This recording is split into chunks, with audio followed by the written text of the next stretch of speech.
So this is the last thing I'm going to say about the Chiefs. Y'all got your three-peat. Patrick Mahomes lost 3 times. 2 of those 3 from Jalen Hurts. He lost 3 times to Jalen Hurts the last 3 times they played. And you're 0-2 for the first time in your career. It is what it is. Adam Schefter wants to go on and talk about the game was lost in March. The game was lost when your tight end fumbled away the ball and you got an interception. That's when the game was lost. The game was lost in the trenches when the defense was off sides. And yeah, we had a false start, but the defense was also in the neutral zone. I'm just saying, you could cry about it all you want to, but now you know how it feels. But don't tell me it's boring football. Don't tell me that it doesn't matter. Nobody wants to see it. Most watched game on Fox in September and October forever. Broke the record. So a lot of people like to watch it because a lot of people want to see the downfall get knocked off the pedestal. Now I'll say this. People going after Jackson really hardcore. He hasn't given up a touchdown. There have been some miscommunications, but I mean, they're getting it together. They're learning the defense is the youngest defense in the league, and they're still out there shutting people down. I do have a problem with the offense. Jalen's missed a few throws. Patrick Mahomes missed a few throws, wide open throws. It happens to quarterbacks. The issue is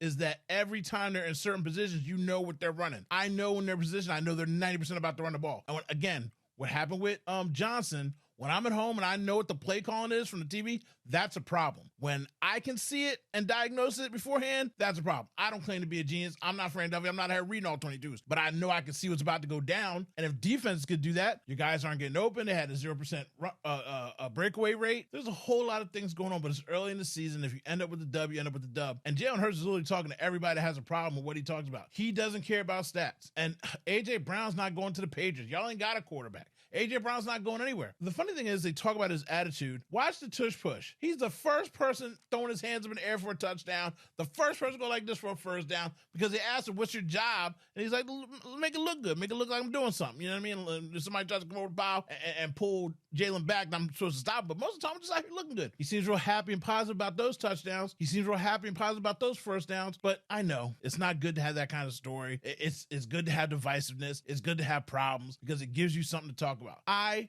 personally don't care. I didn't expect my team to go 17-0. I expect them to defend their championship and go back-to-back and win the Super Bowl again this year, but it doesn't happen in week 2, 3, or 7. So, just like last year when I was jumping out a window, everybody was jumping out a window over 2-2, they're learning their way and they're finding their way. But Patullo, you've got to show me something because that's a big problem right now. But other than that, shut the LL Cool J up, Chiefs.